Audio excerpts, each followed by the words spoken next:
their eyes closed, like they came out of the ear. I didn't.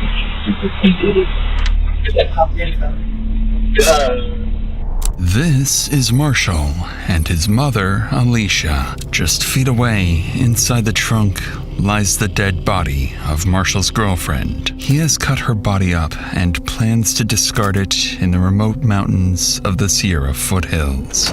Over the next several weeks, a series of small mistakes in Marshall's cover-up would bring him face to face with local police and the FBI, watching detectives unknowingly walk past his murder scene and slowly discovering the monster he truly is. Any idea where she may be? Brother, I'm keeping a buck with you. I don't know.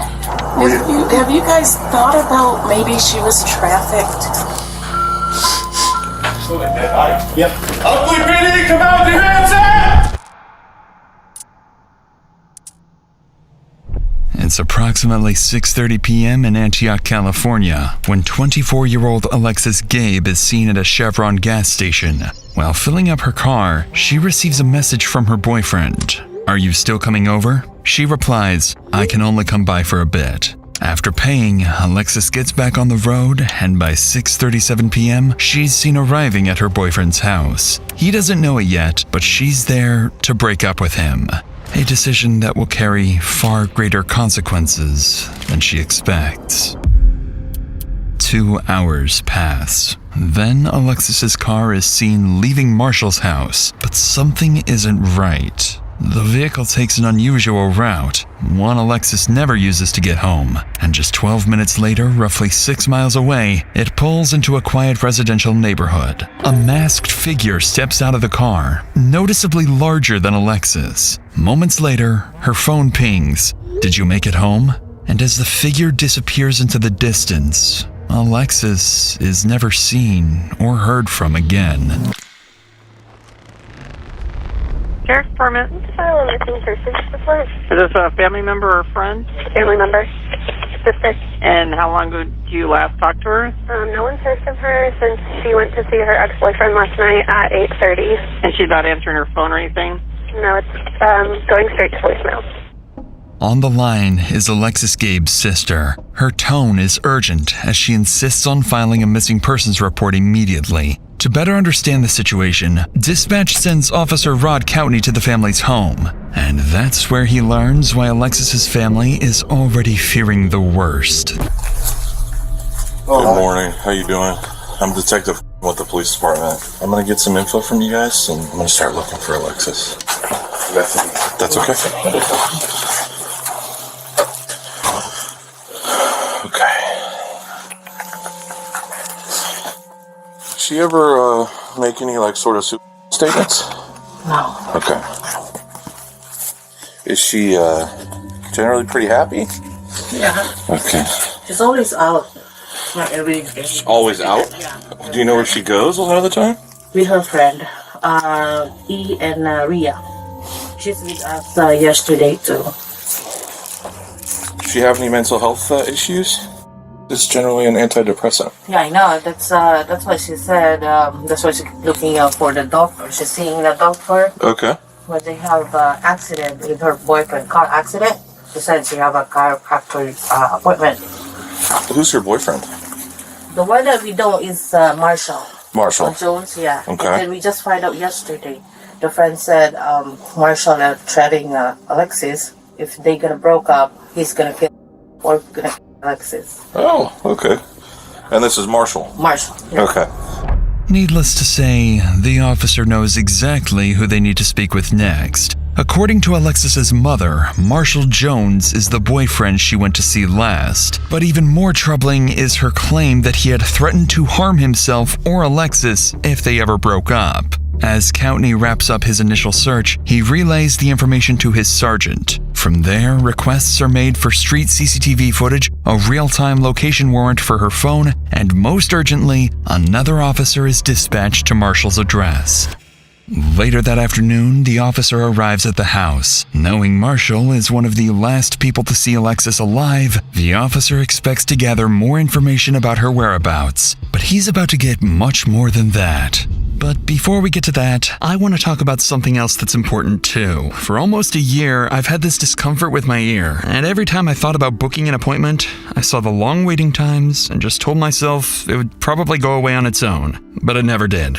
I know we've all been there, it's easy to do. But that's where today's sponsor, ZocDoc, comes in. ZocDoc is a completely free website that makes booking your next doctor's appointment fast and easy. Just select the specialty you need, your area, and your insurance. ZocDoc then shows you doctors near you that will fit. With more than 150,000 providers across all 50 states, from primary care to dental health to urgent care to mental health, you'll always find the right one. Check their reviews, pick a time slot, fill your details, and just like that, you're booked, usually within 24 to 72 hours. Sometimes even the same day. Look, I spent almost a year ignoring my ear problem. Don't make that same mistake. So if there's something you've been ignoring or putting off, make it easy for yourself. Head to ZocDoc.com/DrInsanity or simply click the link in the description to instantly book a doctor today. I know it may seem small, but just clicking the link in the description is a huge step towards prioritizing your health. Thanks so much to ZocDoc for sponsoring this video and for helping us all take better care of our health. With that said, let's get back to the video. How y'all doing? Hey, is Marshall home? No. Are you now? Yes. Yeah. Okay. How y'all doing today? We're praying. Okay. What's up, friend? Y'all be safe. Be careful now, okay?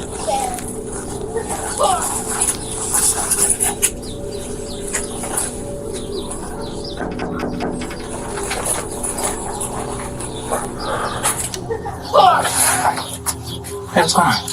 Hey, I'm here. You know Alexis. Yeah, I was gonna say, yeah. So, Gabe. I'm sorry, Gabe. Gabe. Yeah, no, her mom told me that she didn't come home. So yeah, because I spoke to her brother and friends, and they're concerned. I'm concerned too. When was the last time you spoke to her or saw her? You know what? I can. I'm the same way. Yeah. So I can show you my call log.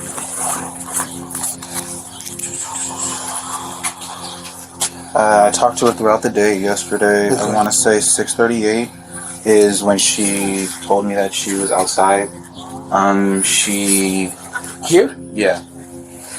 I let her in. We hung out for a couple hours. She left around 9. Did she say where she was going? Yeah, because I can show you text message. She said that... the more you can give me, the better, man. I was about to say, I remember her saying... This is from today. It's not delivering. I've been trying to call her. I was like, "Are you still coming over? You must still be asleep." She's like, "I can only come by for a bit today." I was like, "Okay."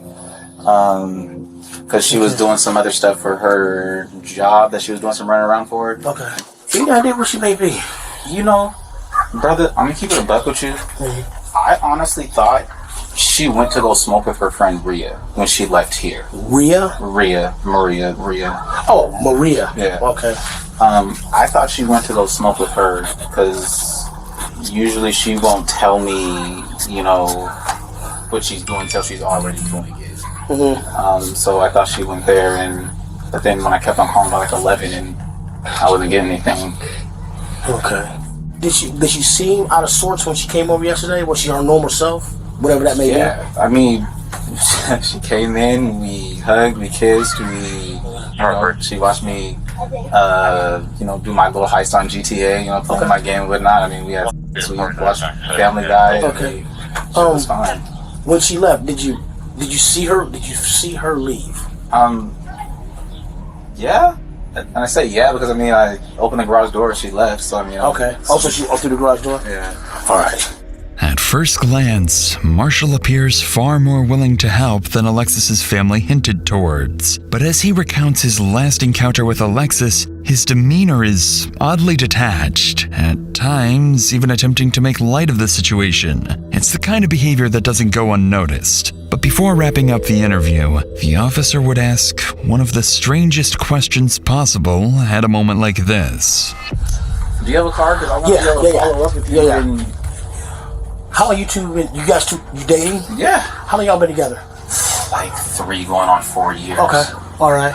And I showed you my call log, text message. You ain't got a strap down in the house like a slave or nothing?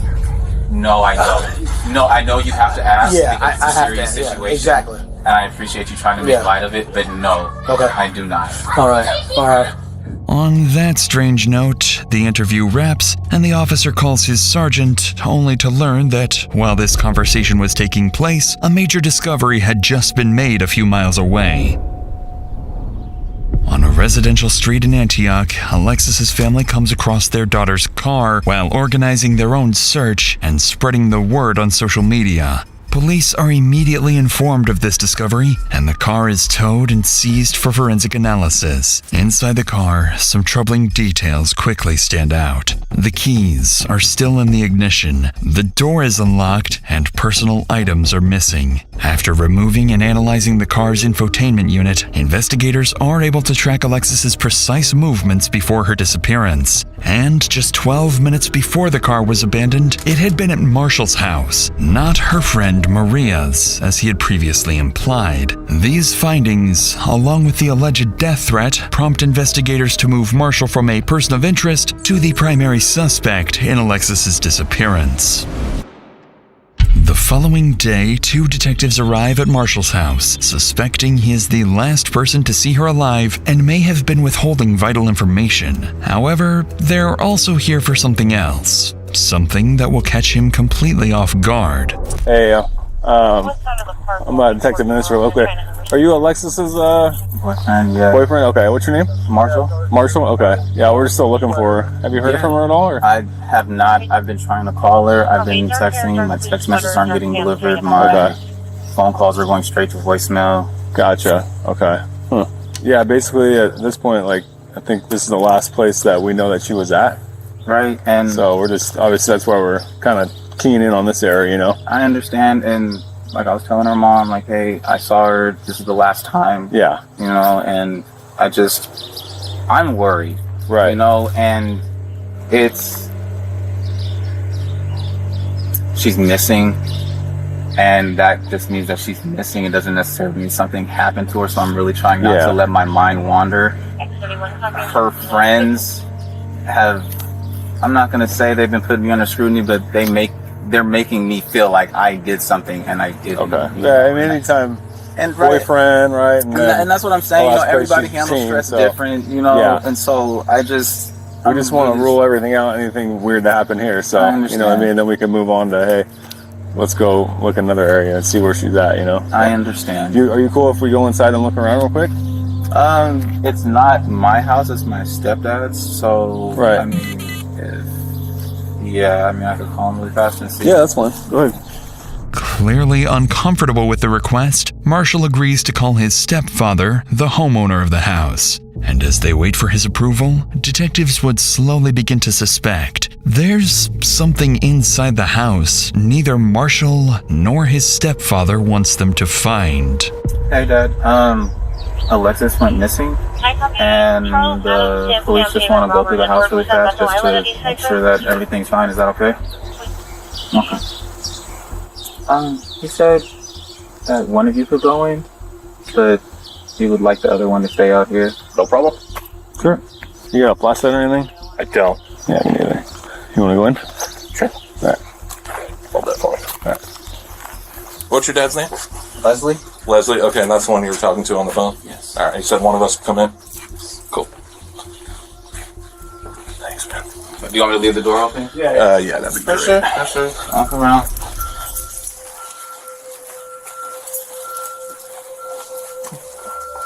Anything of hers that's here?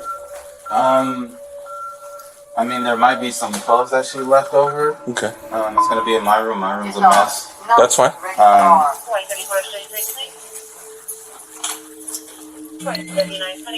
Cool. This your room? This is my room. I know. Like I said, it's a mess. It happens, bro. Yeah. You guys drink together, I'm assuming? Yeah, at the house.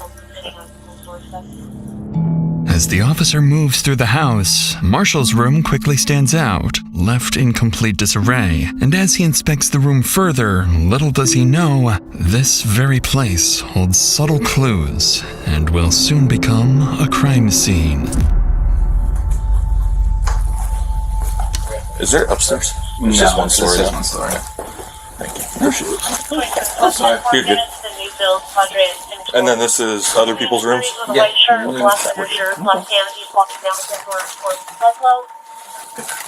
Did you want to go in the backyard or? Probably not. Alright, I'm gonna close this door.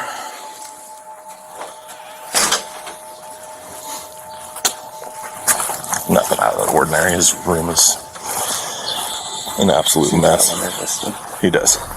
Focusing on the mess, the officer overlooks the attic, a place hiding a terrifying secret. And it's no accident. Marshall has been guiding him through certain areas, carefully steering him away from others. But despite the search turning up nothing, officers aren't done with him just yet. There's something else they want to ask. So no contact from her? None whatsoever. Okay. Phone's been off. You tried to call her, I'm assuming? Indeed. Okay. Do you mind hanging up with him real quick so we can... I'm gonna ask you something. Would you be willing to give us your cell phone for a forensic download? Oh, yeah. Okay. So I'm able to do all that stuff. What's the forensic download again? It just shows me all the information on your phone for a certain period of time. Oh, okay. It shows like, hey, was this phone here the whole time? Oh, yeah, for Stuff sure. like that. Okay, yeah, Okay. for sure. And then I would just have you sign like a consent form. Okay. And then you can bring it down, sign the consent form down at the PD. And then I'd take your passcode, and then I would do it that way. Okay. They want to do a forensic download just to make sure that, you know, my phone is where I said it was, i.e. where I said I was. Yeah. But she was still here when he got home?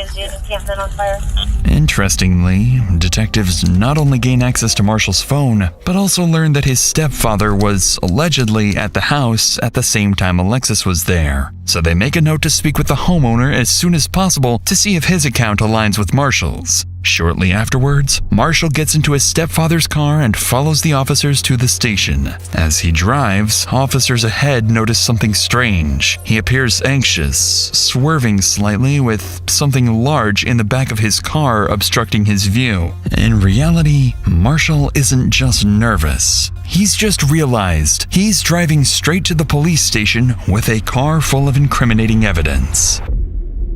About 10 minutes later, Marshall arrives at the station, trying to steady himself, quietly questioning why he brought this car in the first place. And the second he steps out, he realizes the officers are onto him. You know what you've all had?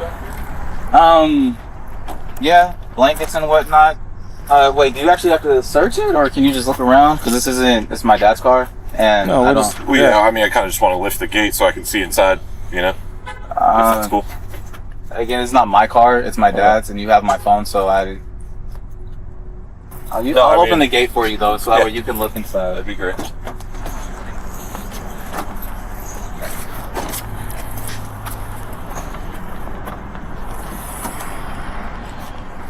We went to the drive-in, so tried to get Rumi some water. I mean, you can look in the bag, that's our Philly cheesesteak. Any of this hers? No. Because we would like to collect a DNA sample from her, right? So we have a reference on file. So was she back here? Yeah. Like, I don't. So is any of this like? None of this is her. I don't know. Would you mind if we like took a blanket to test it? Or? I would, because yeah. And does she normally sit up in the front seat? Yeah. Okay, well, let's start a photo. Oh, we're not. You don't want us to look under the blankets or what?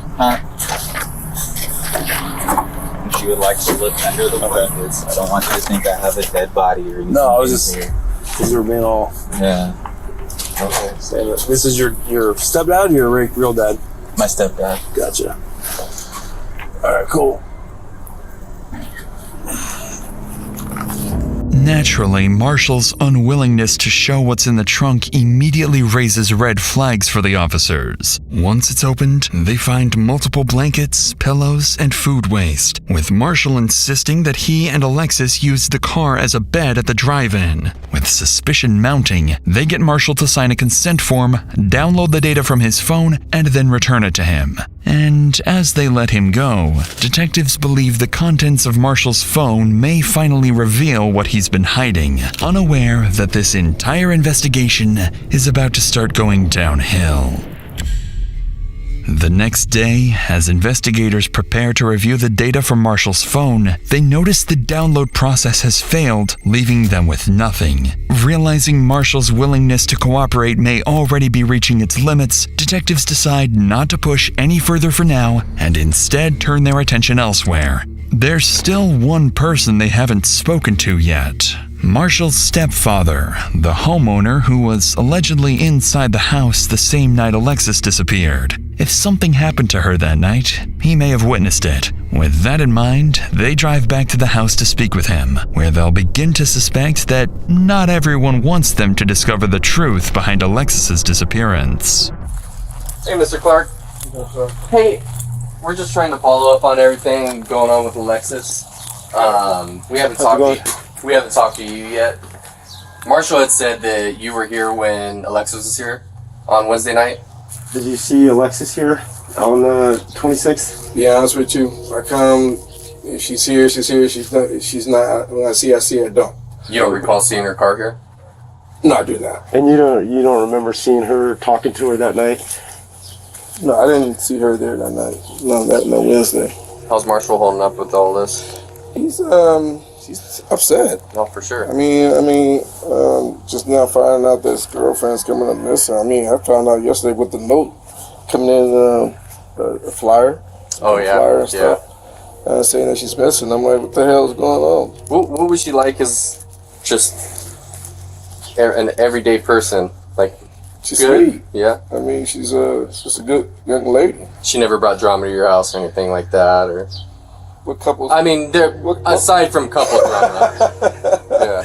I mean, they never argued in front of me. But like, she never brought any outside BS to your house or anything like that. No. Is Marshall around? I know one of the detectives was trying to reach him and he hadn't returned his phone call. Marshall's not here. And last thing he said he's gonna go talk to his mom. Me and his mom don't really, conversate like that. With this information, police now know where to look for Marshall next. His mother's house. What catches the officers off guard, however, is Leslie's refusal to confirm being with Marshall and Alexis the night she disappeared, directly contradicting what Marshall had previously told investigators. Now faced with more questions than answers, officers leave to figure out their next move. From this point forward, the investigation into Alexis's disappearance quietly begins to shift in a much darker direction.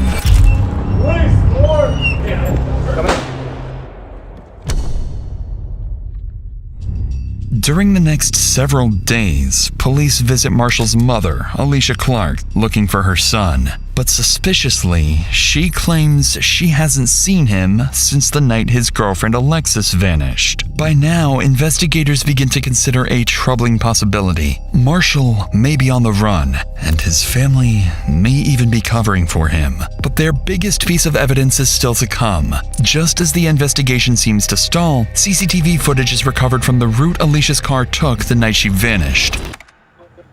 For roughly 12 minutes, the car is seen speeding from Marshall's home to the residential area where it's eventually abandoned. A masked figure is seen stepping out of the car, noticeably larger than Alexis, with a more masculine build. As detectives begin tracking the figure's movements through nearby cameras, they watch it move calmly for over a mile until it arrives somewhere completely unexpected: Marshall's mother's house. This development makes investigators certain that the masked figure was none other than their prime suspect, Marshall. And with that, an emergency search warrant for his home is secured immediately. On February 1st, more than a dozen officers arrive at the house convinced there is far more inside than Marshall originally let them see.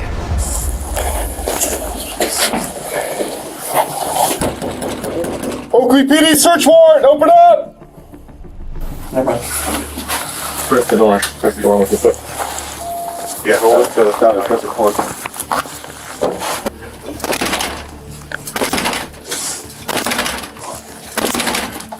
Yes, we need that pry. You got the pry? Pry bar? Oakley PD! Come out with your hands up! Your hands up! Check the left, check the left. I got a door on the right. Check that door. Left's clear. Oakley PD, come out with your hands up! Search warrant!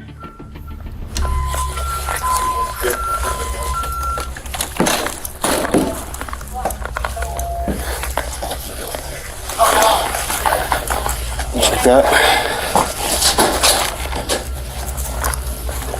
Clear. As officers move through the house, neither Marshall nor his stepfather are anywhere to be found. But then, as they prepare to enter the garage, it doesn't take long for a vile discovery to emerge. Smell it? Smell like dead body. Yep. In the laundry room. Okay.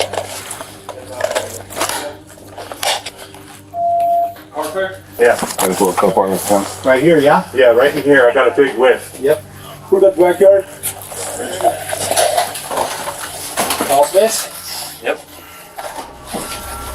Multiple officers begin to notice a distinct smell, one they believe to be the odor of a decomposing body. The scent appears to be coming from the laundry room and leads up towards the attic. So officers prepare to investigate and brace themselves for the worst. It looks undisturbed. Are we agreeing? It's been opened before. I don't know. It's right here, dude. Yeah. This points straight out to the garage. Yeah. So that's the thing, is like, That's the we gotta check the crawl space. Did anybody check inside that SUV or take a peek inside? I didn't see anything. It's locked. Okay. Scott, I'm gonna have this door closed for a second. I mean, there's pathways where they walked for electrical, but I don't see. No footprints, no drag marks. Yeah, I mean, it's just you can see where they're walking, Okay. doing something, but I don't. Hey, they said they could smell something right where you're at, Logan. Like there's a vent. It's coming from the vent, kind of. Yeah, once we hit this area and started walking to the garage is where I smelt it. Does that look like blood and hair? Yeah. You see? Black hair. Look it.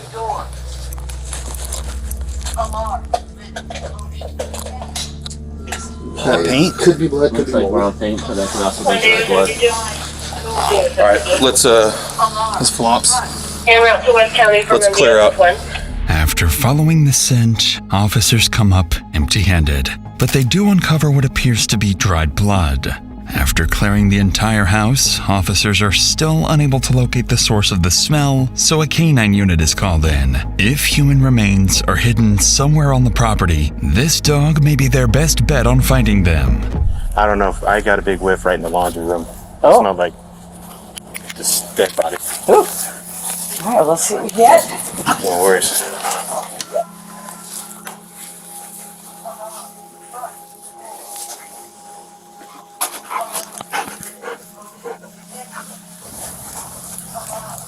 That's not good.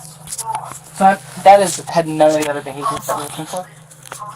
Keep checking. Alarm. Okay, good girl. Alarm. Front door. And then that's the attached garage. Oh, can we go in there? Yes.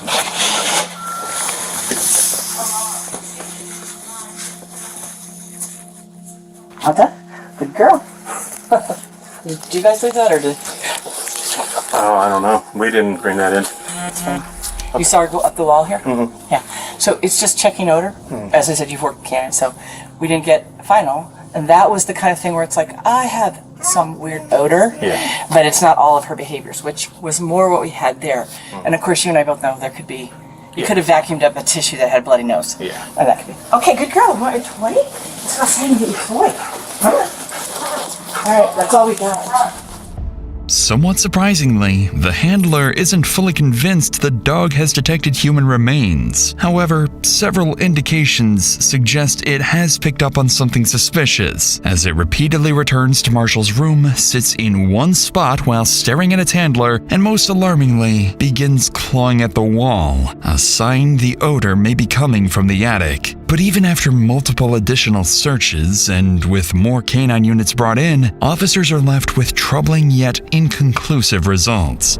Small traces of blood, the presence of bleach and other cleaning supplies, and a missing shower curtain. Following these discoveries, officers secure the scene and begin working to obtain real-time location data for Marshall's phone, now fully suspecting they have a homicide on their hands. Over the next several weeks, officers are seemingly no closer to finding Marshall. Neither his mother nor his stepfather appear willing to cooperate any further. But every time the investigation seems like it's losing momentum, Alexis Gabe's family keeps pushing forward, pressuring police to find their daughter and bring her justice. That pressure soon begins to pay off when investigators finally obtain a real-time location warrant for Marshall's phone and discover he's moved to Vacaville, California, roughly an hour and a half from his home. After a quick check, they find out exactly where that location leads: his sister's house. So officers quickly head to her address, hoping to find Marshall there. What's your name? Ariana. Ariana. I'm James. Nice to meet you. Nice to meet you. Obviously, you know why we're here, right? I do. When he got here, he was off. While he was here, that's when I saw the first flyer for Alexis. And that's when I started putting the pieces together, what could be. I said, get your shit. Tomorrow you gotta be gone. I want nothing to do with this. And his gun was underneath. I lost my shit.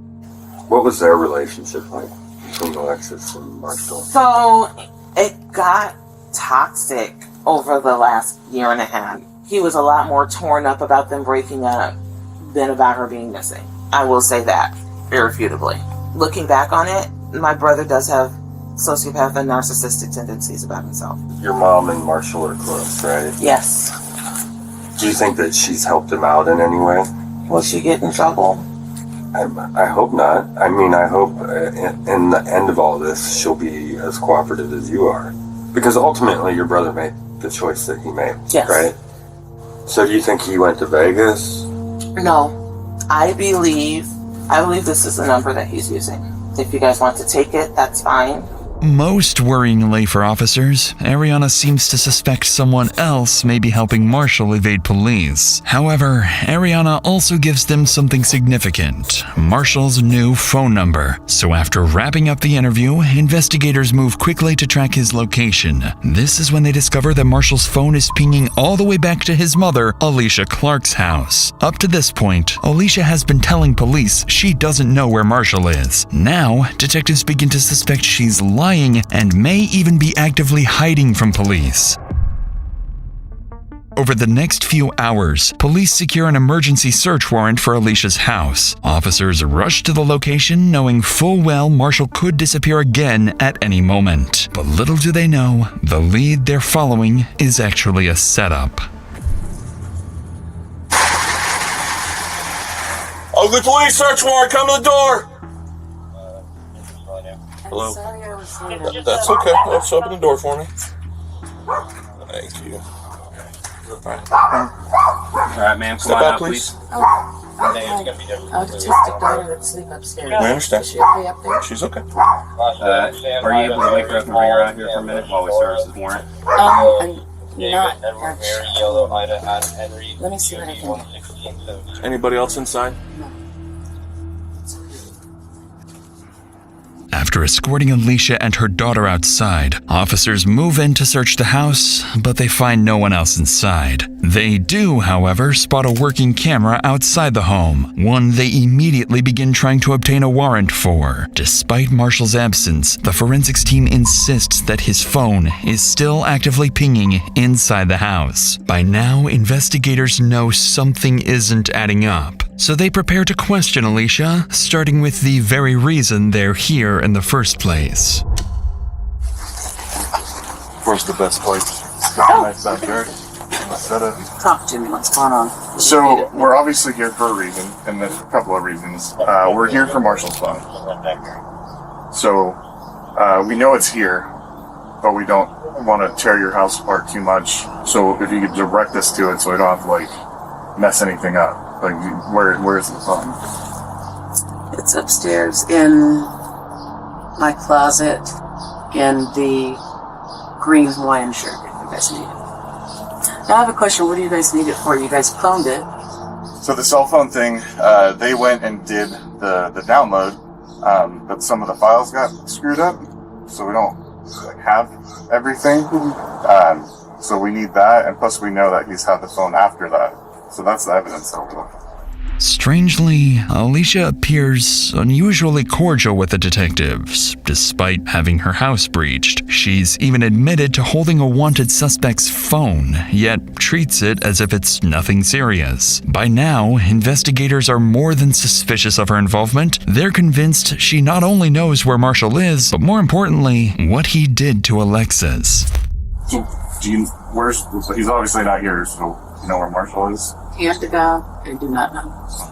I do not know. I've intentionally told him, do not tell me where you are. It's just the situation I don't want to know. So you're distancing yourself? Oh God, no, not at all. Okay. Not at all. I just know this isn't who we are. I mean, And we don't believe that. yeah, We I better not. we just You guys are just doing your job. right. We have to try our best to get answers right. Yeah. So that's why we do this. I'm definitely not distancing my son. I'm not. Okay. That's not the reason. What do you know? I know that the two of them had a solid relationship. I mean, for Valentine's Day, he wanted to get her an edible arrangement. I couldn't afford it. And so he went and got the chocolate, all of the stuff, built her an edible arrangement. I like that. I mean, that's the kind of guy he is. I've told him since he was younger, when you're dating, you want to make sure that you are so good to her that she's going to be comparing every other guy to you. Right away, this description of Marshall doesn't quite align with what investigators believe about their suspect, especially given his sister's earlier claims that he's a narcissist and a sociopath. If Alicia is fully aware of her son's alleged crime, then defending his character like this is not only disturbing, it's something most people would find nearly impossible to do. Sensing this may be more difficult for her than she's letting on, detectives decide to shift their approach, appealing to her emotions, hoping that if this is all an act, it's about to break. Because, I mean, obviously, we're still looking. She's still out there somewhere. And things don't look good. Yeah, it's hard to look that family in the face and tell them, hey, look, we don't really have anything to tell you. Have you guys thought about maybe she was human? Have you guys found that angle? I've heard that. Some people posting stuff on the internet and stuff, but a lot of people they don't have a good grasp on how human works. Right. You can't just snatch up a 24-year-old, 170-pound female. I mean, I'm just going to be straight up with you. Do you think Marshall had anything to do with this? God, no. No. Even if there's evidence that would suggest that he has something to do with it? You guys would have to prove it beyond a reason. Obviously. I don't want to leave you thinking that, for the lack of a better term, just... I know. Oh, God, no. No, not at all. There's a reason. I mean, I can only leave you with that. But I can't like... That's even saying too much. You tell me... I don't want you to, like... To just... Like I just said, I mean, we've been both agencies here and the DA's office, that we've all been working on this for 3 months now. We've looked every which way. Despite the detective's best efforts, Alicia doesn't appear to budge. And the worst part is that her dismissive attitude seems to work. Although officers inside manage to locate Marshall's phone, they find it's been wiped completely clean. And with nothing concrete tying Alicia to the disappearance, investigators are once again forced to leave empty-handed. With no body, no confession, and no idea where Marshall may have gone, Alexis's case slowly starts going cold. Months go by, with no new leads on Marshall's whereabouts. But then, investigators finally secure a warrant and obtain the CCTV footage from his mother's house. And as detectives start analyzing the footage, they begin to understand how Marshall managed to stay one step ahead of investigators for so long. Inside these large plastic bags, investigators believe are Alicia's remains and suspect Marshall's mother was aware of it. Following these developments, investigators reach out to Marshall's sister and learn he has a friend at an apartment complex in Kent and may be hiding there. Using travel records, CCTV footage, and anonymous tips, they zero in on a specific location, the Skyview 3322 apartments. On June 1st, more than 4 months after Alexis Gabe disappeared, the task force moves in to serve a murder warrant and finally arrest Marshall. But as they arrive and prepare to breach, nothing about this operation is about to go as planned.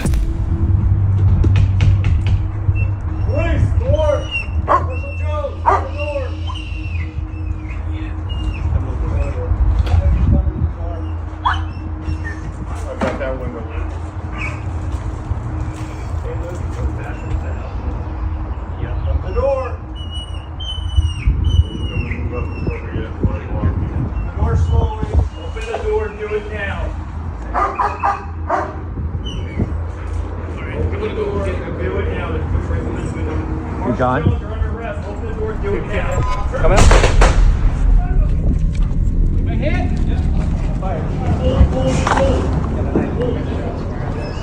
Yeah, came to the door with a knife. After emerging with a kitchen knife, Marshall is shot multiple times by 3 officers. Despite immediate medical aid, he is pronounced dead at the scene.